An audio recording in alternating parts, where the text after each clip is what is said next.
Cavs on the Break NBA podcast, part of the Press Play Podcast Network, is brought to you by a presenting sponsor, Aligned Health Center. Aligned Health Center is the first chiropractic biophysics clinic in Northern Ohio. The team at Aligned Health Center helps patients with back pain, neck pain, migraines, ADHD, digestive issues, sleep disturbance, whiplash, scoliosis, and much more. And along with chiropractic biophysics, Aligned Health Center is also the leading clinic in regenerative medicine. You may have heard of it as stem cell injections. And listen, you don't have to be an NBA player to get this done or have this treatment. If you have lower back pain, shoulder pain, knee pain, arthritis, if it stops you from getting on the golf course, check out the Regenerative Medicine Clinic at Aligned Health Center. Come in for a free consultation, get some imaging done and x-rays to see how Aligned Health Center can help you. There are no multiple shots and it's complete with physical therapy built into the process, so there's no downtime. And look, it gets even better. Aligned Health Center doesn't charge people for x-rays or exams, and they don't bill you later. They let you know right up front, right away, how much it's going to cost. They are transparent. Listen, they are number one for a reason. Call Aligned Health Center today at 440-385-7357 or visit their website at alignedhealthcenters.com to make an appointment and to learn more about how Aligned Health Center can help you. Again, that's 440-385-7357 or visit alignedhealthcenters.com. Iguodala to Curry, back to Iguodala, up for the layup. Oh, blocked by James. It's over. It's over. Cleveland is a city of champions once again. The Cavaliers are NBA champions. That sound means it's time for Cavs on the Break NBA podcast from the Press Play Podcast Network. I'm your host, Chase Smith, and with me, he's the editor and writer at 48minutes.com, assistant editor at outkick.com. He is our Cavs insider, national NBA writer, Sam Amico. Sam, you are everyone's friend and favorite follow on Twitter. What has been going on the past couple weeks, man? It's Sam. I wouldn't go Sam, that far. You know what, Chase? You're the only one who's told me that I'm not loved by all. Oh, no. I've heard rumors that I may not be, but you're the only one who came out and said, man, people are hating on you on Twitter. Bro, I got your back, man. I got your back. So what was it, Sam, that kind of had you ruffle some feathers? You kind of played a part in a trending story that some of these Cavs players. I honestly have no idea. No, I saw a lot of a little bit about Sexton. But the one thing that really kind of set people off was you reported that you had talked to a previous Cavs player, and they said that the culture in the locker room is not a winning culture, and players know that, and that 80% of the players, Sam, would welcome a trade, and that did not make people happy. Some people didn't believe it. I believe everything you've ever said, Sam.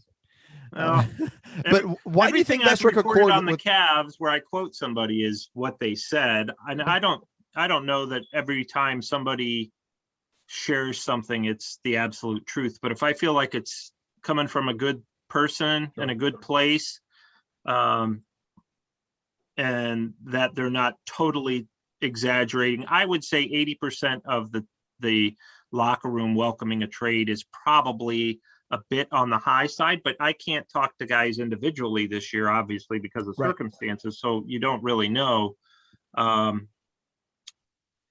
think that there are guys who are just fine with being here. Well, sure, they're grateful to be in the league, but Isaac Okoro's thrilled. I mean, I'm thrilled that Isaac Okoro is thrilled. So yeah, Sam, why did that make people so upset? What about our culture do they disagree with the statement, or do they because to me that makes sense. It checks out. We've been in the lottery. We've been just kind of like barely not drowning, trying to tread water. Like, what about this culture and this team would make people say, no, that can't be true? Yeah, I don't know. I don't know where the evidence is. I think that you want to believe that everybody's happy and that everything's fine. And that you're moving in the right direction. And that's not to say that the Cavs, aren't moving in the right direction, but I think that they've got a little longer ways to go than they're trying to sell. And look, you know what, as a fan, I've been a fan, never had to cover the Cleveland Browns. So I've been able to just maintain being a fan, and that's it. And I mean, I am diehard. So I know when I see one of the Browns writers say something that is true, but I don't like, I get mad at them, Mhm. you know? And I'm like, well, why are you always reporting negative stuff? But in reality, this is probably the first time that in my 14 years covering the Cavs that I've felt all is not as great as Yeah. the picture that they're trying to paint. And I think that I'm not saying it's terrible, but it's just not as great, and it's not going as glowingly as, I don't want to say others paint it, but maybe as a fan, you kind of look at it through those rose-colored glasses. I know I do the Browns. Yeah. So I understand if people are upset Well, at things, but I also am not reporting them because I'm not reporting them because I'm digging for negative stuff. I'm just asking sure. around.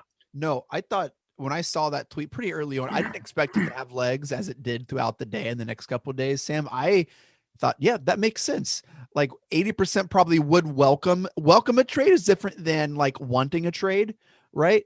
But as it got legs and people were like upset, it's not like they signed Anderson Varejao. Sam, that's not a move that's going to like cultivate a winning, like exciting culture. That's not a move you make to like, Right. Well, one thing I'll say about that, Chase, is that players view things a lot differently than the fans do. Whereas they'll come out publicly and kind of give more of a rah-rah type of attitude.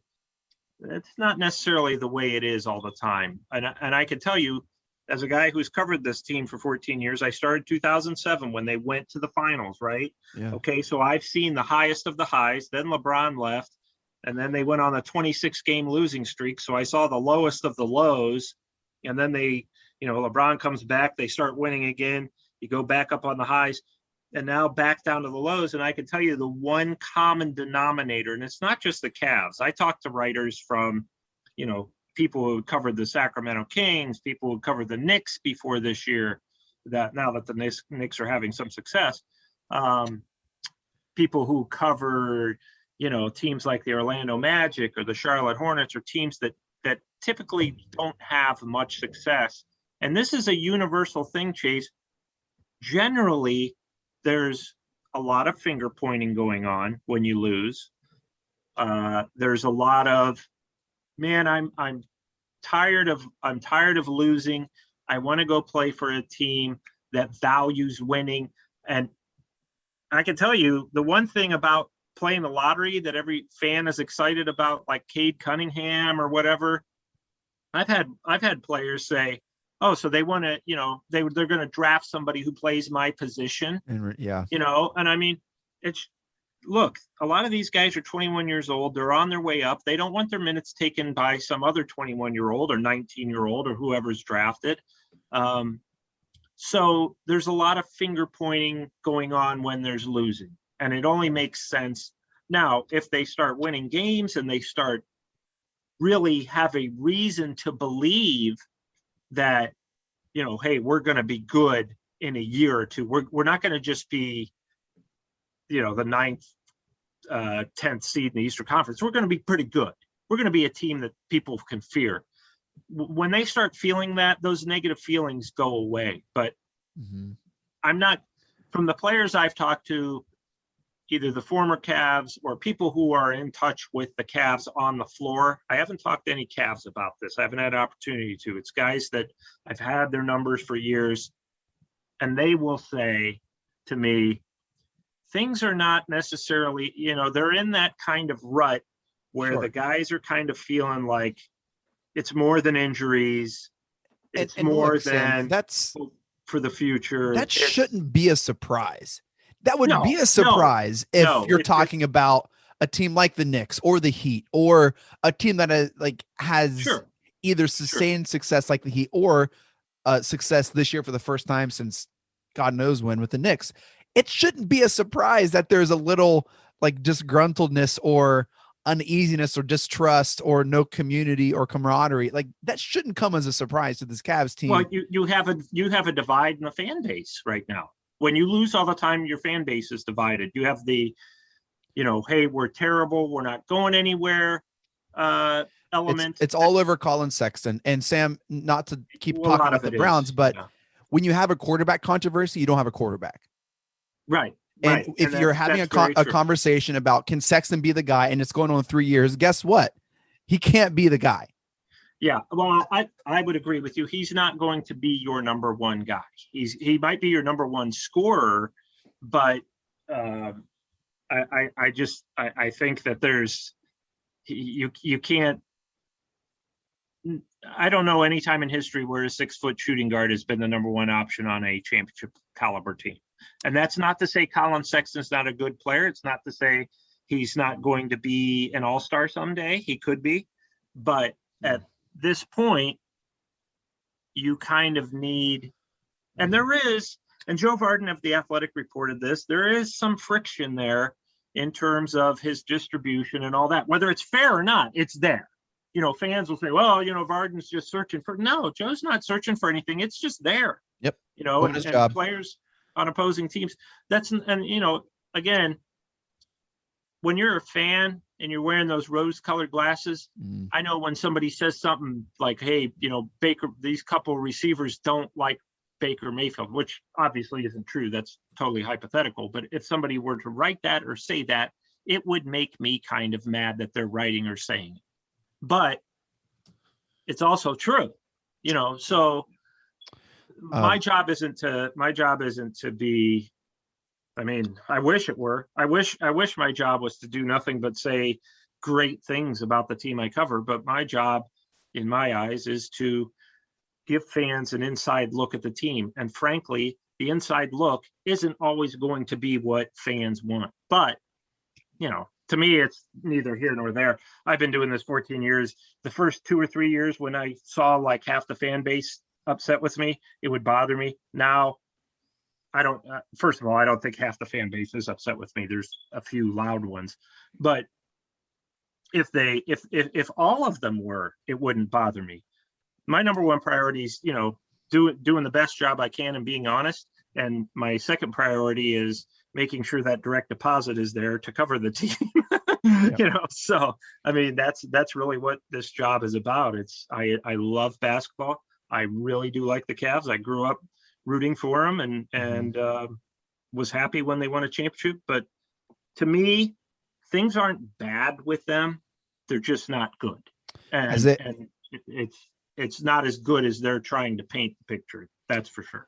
Isaiah Thomas, the Pistons, he's 6'1", would be about the shortest, probably number one. Yeah, sure. No. There's been guys that have had. Oh, you're talking about Isaiah Thomas, the original Isaiah Thomas. Yeah, the OG Isaiah Thomas. He would be the only one that actually won a championship when he was like the man. Yeah. So the fan base divided over Sexton, but Sam, we are united over Kevin Love. Well, I think everybody, I could write that the Cavs need to trade Kevin Love and I will get zero complaints. Correct. And I think that's, look, the Cavs know it. Kevin Love would love to be traded, but there's that contract and he will have to do something. He would have to be willing to do something for that to be an easy fix. Whether he takes somehow they could work out the contract so that he could be moved.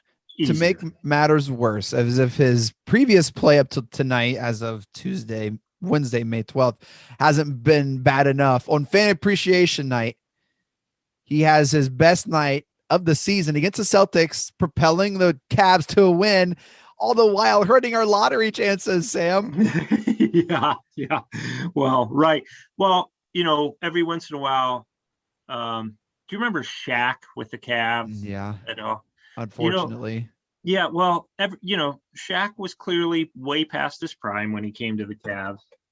But every once in a while, once every 2 or 3 months, he would have a game where you remembered why he was who he was, why he was a Hall of Famer, is a Hall of Famer. You would remember, wow, there's Shaq. That's the Shaq. And tonight was Kevin Love's Shaq game.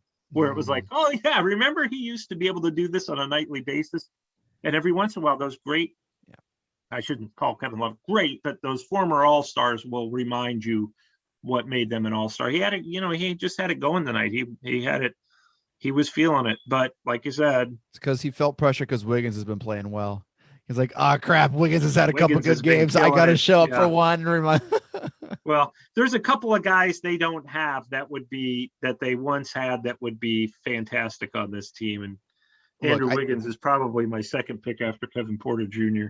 But Kevin Love helped them win the title. You do that Kevin Love trade for Andrew Wiggins every single time. That's worked out for the Cavs. The Cavs won that trade. I mean, it's hard now to say what, who would you look, you can't have both. I would still make that trade. Kevin Love is a major part of that championship team. And and he was a big part of that. He was absolutely a big part of that love. So, I'm just saying right now, today, they need a player like Wiggins. They could really use a guy like that, but the trade was worth it. Need a lot. The Cavs prior to tonight they'd lost 11 straight, Sam. We'd asked about 3 weeks ago, are we going to start seeing the Cavs really just bottom out? And boy, they did not disappoint, Sam. It has been a rough couple weeks if you're a Cavs. Have you ever noticed that teams that stink always have a ton of injuries at the end of the year? We were wondering. I mean, Orlando has a hardship exception. The Cavs got a hardship exception to get Andy. I think there was a Cavs podcast that wondered if that was going to happen. I can't remember which one that was. What's that? I think there was a Cavs podcast that said that they were wondering if that was going to happen. I can't remember which one that was. There was. It's probably like 3 weeks ago. Yeah. And I hate to question guys' injuries because it's just like when the player tells me that 80% of the team would welcome a trade, I may not believe the numbers that high, but I'm going to report it. And I'm not going to question it because it's somebody I trust. Well, I trust the Cleveland Cavaliers when they say these guys are injured. And I know Larry Nance Jr. is really injured. There's no doubt about that. Torian Prince is injured for sure. I'm not so sure about Chetty, but, hey, they say he's injured. I believe it. Yep. Yeah. Like we said, the Cavs have the third or previous going tonight. They no longer have the third best odds for the lottery. Sam, we have 2 games left. We're going to touch on that a little bit after the break. Do you see the Cavs being competitive? They play the Wizards and the Nets coming up. I mean, are they looking just to kind of, we need to lose these last 2 games? That's what the general manager's hoping, but the players aren't going to go out there to play to lose. But if you get that vibe from your GM, then sometimes you just look for your own numbers. But I mean, the Wizards are really, really, really playing for something. So the Wizards are going to probably cook them anyway. They would have beat them anyway. And the Nets, they may have a chance against the Nets depending on what, if Brooklyn, it's looking like Brooklyn's going to need to win that game to try to get the number 1 seed from Philly. But if that's already been determined, if Philly has already wrapped it up, then Brooklyn may they're not going to play any of their guys, and it'll be like a G League game with Colin Sexton. The Cavs over under for the season was 21.5 wins. They hit the over tonight against the Celtics. The Rockets have secured the best odds for the lottery. They're 16-53 on this Wednesday night. And then the teams that are kind of hovering on that 21-22 win mark, we got the Thunder at 21 wins. We got the Timberwolves at 22 wins. That's in the West. In the East, the Pistons have 20 wins, the Magic have 21 wins, and the Cavs have 22 wins. Those are kind of like the 6 teams, Sam, all kind of gunning for really just a handful of players at the top of the draft. The Cavs were a couple games out of missing out on Luka. They just missed Zion. Sam, there's this pattern that we are just 1 or 2 spots away from these franchise generational players. I've got a bad feeling about this summer. Well, I mean, it would be nice to get Cunningham or, obviously. Is there another ball somewhere? Well, I mean, you're going to have to, that's the thing. You're going to have to a lot of these guys, other than Mobley from USC, are guards that are near the top of the draft. So you're going to have to do something if you end up with the number one pick. Now you're going to have Cade Cunningham, Sexton, and Garland, and Okoro, who's undersized for a small forward. You're going to have to figure that out. You can make it work. I think slander Okoro's name like that. I won't have that on this podcast. Hey, undersized is not a slander. It goes to show just how. I mean, the kid's versatile, and he's showing some versatility in terms of his ability to defend people. Now, he's not doing a great lockdown job yet, but you can definitely see those signs despite his size. And he's versatile in that he can guard a lot of different positions. So he's still learning the pro game, but I think he frankly looked better as a rookie than Garland looked as a rookie. And now you look at Garland now. So if Okoro can make that kind of leap, I think there's some definite promise with that, with those guys. I really do. Yep. Well, hey, we're going to take a quick break. We're going to touch on Slate 20 and the last couple of games here this season. Stick around and we'll be right back. Hello, Brooks here with the Books with Brooks monthly book club podcast. We read one book a month and then we talk about it. Books like Stephen King's The Shining or Where the Crawdads Sing by Delia Owens. If you're on the hunt for book recommendations and enjoy sparkling conversation, come read along with us and then listen in. Want to hear more about your favorite TV shows and movies that are on countless streaming services? Then listen to Up Next with your new favorite hosts, me, Kristen Aviles, And me, Christina Walter. Every other week we'll highlight one genre, but 2 movies or TV shows, one old and one new. We'll let you know what's hot and what's not from your favorite or least favorite streaming services. And be sure to stay tuned to the end of each episode where we shout out an artist whose name you should know for their talent in the industry. So follow us to stay up to date with your favorite hosts from Up Next, a part of the Press Play Podcast Network. Coming up on the next edition of the Reg Iron Rhoda podcast, thank God, Reg, the Cavaliers season is over. We'll recap what was yet another miserable year. A post-mortem on, I don't know, I hope not, but what might be a 50-loss season and a 72-game shortened schedule. Kenny, something's got to give this offseason. I'm going to leave it right there. I hear you loud and clear. We'll talk about that. And the Indians, maybe the tribe has a shot at this crazy, wacky American League Central Division. We'll talk about that and some Browns chatter as well on the next edition of the R&R podcast. For the Dennis Maniloff Show, I'll tap into my 40-plus years of following Cleveland sports and 30-plus years of writing and talking about them, so as to bring you informed opinions and analysis of your favorite players and teams. I also will monitor the national sports scene and, when warranted, step out of the toy department and into the real world. And I'll always be on the lookout for special guests. By all means, join us. Hi, my name's Jeremy Powell, co-host of the Oranges, Oranger Browns podcast. Check us out anywhere you listen to podcasts. For all your Browns coverage, post-game, pre-game, anything you need Browns, you'll find it here on the Oranges, Oranger Browns podcast. Hey, it's Tito, host of the Premier Fantasy Podcast. Get all the news and analysis you need to dominate your fantasy league. I've been doing this as long as anybody in the business. I can help give you the edge in your leagues. It's the Premier Fantasy Podcast, part of the Press Play Podcast Network. Hi, my name is Sam Post, owner of Phenomwell CBD Store and PhenomwellCBD.com. That's like phenomenal, PhenomwellCBD.com. Tune in where we talk with experts about how the amazing hemp plant can make a difference for people's health and well-being from the Press Play Podcast Network.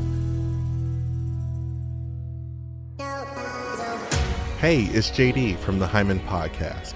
I created this podcast to have hard conversations. Conversations that make us human but are also wildly uncomfortable. Conversations that help give voice to the voiceless and to the marginalized. Now you can listen to the entire first season on Apple Podcasts, Spotify, or wherever you get your podcasts from. Consider this your personal invitation to join the conversation. All right, we are back here on Cavs on the Break, NBA podcast, part of the Press Play Podcast Network. Sam Amico. Sam, I want to go over a couple games here for the Cavs, talk about what worked, what didn't work, what did you like, what did you not like. The Cavs' current record right now is 22-8. and 48. We have won one game of our last 12. It's not looking good. What have I liked? The NBA draft lottery is June 22nd, so about almost a month away. The lottery is July 29th. Put those in your calendar. Don't miss that. Sam, we've lost a lot of games, and they really haven't been close. Yeah. What has there been to like? Well, not a whole lot. Okoro had a couple of games in there that were impressive. It's so hard to judge at this time of year, too, because the players are human. And I don't just mean the Cavs. I mean the players on the other team kind of look at it like, you could tell kind of like Indiana was kind of loafing for almost the full 4 quarters. And then they really turned it on when it was like winning time.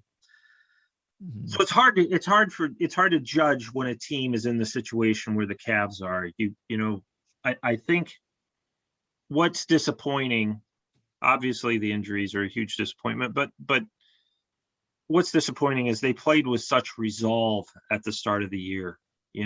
When they kind of built momentum off of last season, which was so far away because of COVID. They didn't play it since early March, and then all of a sudden you have this super long break for them to start the season late December, really almost January. And they were still able to build some momentum off that finish, going 5-6 last year at the end of 2019-20. Yep. And then they started off hot. They looked competitive. So much promise. Yeah. They look like a team with fire and resolve. And frankly, I know people don't want to admit this, but I think it's more than just a coincidence that once they decided to bench Drummond and look for a resolution, whether it was a trade or a buyout, I don't think anybody on the team would have been that disappointed had they decided to buy him out, but let him play up until then. Yeah. And I think players around the league, I can tell you, all to a man, everyone I've talked to, or agents or former coaches or anybody I've talked to around the league, just thought, why did they bench him? Yep. Because that definitely seemed to be a linchpin in the season where like it was a turning point. Now, I don't know that the rest of the Cavs were, I can't speak for them, but it seemed to me that they were not in favor of that. And they thought they did Andre dirty by sitting him, and it altered it. That's when things change. So I don't know, but to me, that's kind of where things, the good feelings kind of went away at that point. Well, this isn't going to be fun. Let's go over the last couple of weeks, Sam, of games. Tuesday, May 4th, Cavs lost in overtime to the Suns at the Rock, 134-118. Wednesday, May 5th, my birthday, the Cavs didn't care. They got crushed at home against the Trailblazers, 141-105. How's that for a birthday, Chase? You get happy birthday, Chase. You get a 36-point loss. 40 spot right there. Boom. Not even close. Friday, May 7th, Cavs lost to the Mavs in Dallas, 110-90. Sunday, they lost again to the Cavs at the Rock, this time 124-97. Was that the second game? Was the one that Luka got ejected, right? Yeah, and they still clean their clocks. Yep. Yeah. Monday the 10th, Cavs lost to the Pacers at the Rock, 111-102. And tonight, the Celtics. Hey, Sam, at least we're not the Celtics. I'll tell you what, I thought that tonight too, after the Cavs beat them. I think it was the second straight time. I know they've beaten them twice, both at home this year. And both times I just thought, boy, the Celtics to me, with Jaylen Brown out, look like a team that's going to get swept in the first round of the playoffs. May make a coaching change. Unbelievable. They seem to love Danny Ainge there. But the wheels have really come off in Boston. I mean, they had high expectations this year. You know what's fascinating? LeBron has killed 2 entire franchise cycles of the Celtics. LeBron has stopped them both from reaching the promised land. I mean, that year where they took the Cavs to 7, that was their best shot. Yeah, that was a great shot for them. And LeBron, as a Cavalier, stopped it. And it's just, he stopped the Garnett and Ray Allen thing with the Heat before that. Yep. So, and not to be I'm sorry, Garnett and Paul Pierce. Ray Allen was only there for a year or two. Not to turn into a pro LeBron pod, which I would love to, because I think he's just amazing at basketball. It's just to think of all the promise they had, all the assets, all the young core. They had the coach, they had the players, they had, and they have nothing to show for it. Absolutely nothing. Sam. I think they need to move on from Brown and Tatum together. I think that those guys are both great individual players, but they're too similar. And I think that they need to make some changes. And I think they realize that. I think everything I'm hearing, they realize that, and they're going to move one of them. Would be nice to have Jason Tatum in Cleveland. Yeah, that's what I'm thinking. I mean, Sexton, I think Tatum is a higher ceiling than Brown. So I don't know if I would keep Tatum. Yeah. Well, yeah. I mean, but keep in mind, there'll probably be like 28 other teams that'll be vying for him, 27 somewhere in there. Would you do Sexton and a top 5 for Jaylen Brown? Boy, the Celtics would want your pick now. Right, yeah. They want it now because they wouldn't want it if it fell like 5th. I don't know. They've got to make some changes. If I'm the Celtics, I don't think I'd do that. But if I didn't get a better offer, I probably would. I mean, just hypothetical. Yeah. I mean, I don't know. If I'm the Cavs, boy, I don't know. I guess you'd have to, if you think Jason Tatum's going to solve, he's a nice young player. He's young. It's not like you're talking it seems like he's been in the league for a long time, but he's still. I would be surprised if the Celtics pick Brown over Tatum. I think Tatum is the clear piece to build around. I think Sexton and Jaylen Brown and say Suggs or Mobley would be a step back for them. They would be kind of we need, because they all of a sudden they'd be really young again, and I don't know. But I do think that that Boston's going to move one of those two guys this offseason. Well, Sexton would, I think, come off the bench in place of. They would move him anyway. We're not. That's a silly hypothetical. We did a whole podcast on Ben Simmons as a Cap, so we could definitely spend some time here, Sam. We have 2 more games here to end the season. Friday, we travel to DC to play Russ and the Wiz, who are just playing out of their skulls right now. I love that team. Yeah. I love watch. Nobody else cares about them, but I love watching those guys. I love watching Westbrook and Beal. Have been. I'm a huge Bradley Beal guy. I love watching him play. I'm a Russ fan as well, doing things that we're never going to see in the league. When he got the triple-double, the 2020 triple-double a couple years ago, you can't even do that in 2K, Sam. I mean, these are just things that people don't like because of the style that he plays, but he plays one speed though. I mean, if you like Colin Sexton, you better like Russell Westbrook because they're the same kind of guy. Don't tell Kevin Love that. You can't. Well, I mean, in terms of knowing one speed. You cannot say that, Sam. All right, and then we end the season Sunday, May 16th at the Barclays Center in Brooklyn against the Nets. Sam, we aren't going to win another game, and we're going to go into the offseason with a ton of questions. That's fine. They shouldn't win another game. And hopefully the only answer they know is that they need to move on from Colin Sexton. Well, I'm not going to say that.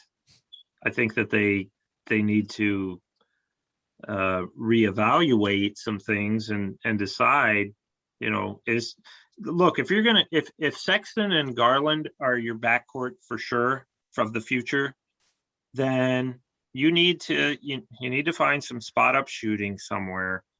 I don't think they need to end that experiment, but you better get a really good either wing player, and I mean, a Kawhi Leonard or a Giannis. You need one of those kind of wing players, and you better make sure that these things that have been reported, that I didn't report them, but that I've read, that other players and the Cavs are not real pleased about, Colin Sexton taking so much time with the basketball. You better make sure those things aren't true. Yeah. Because if they are, it may not even be his fault.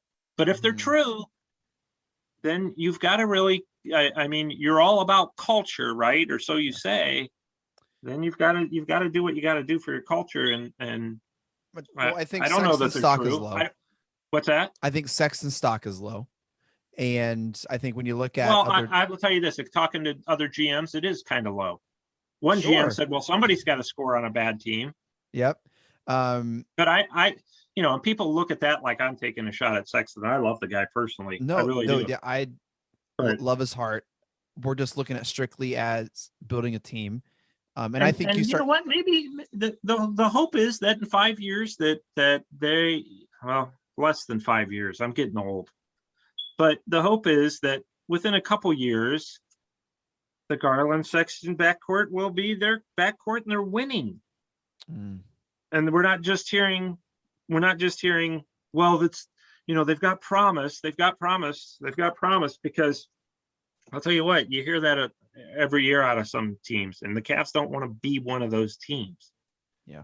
You don't want to constantly say we've got promise, because guess what?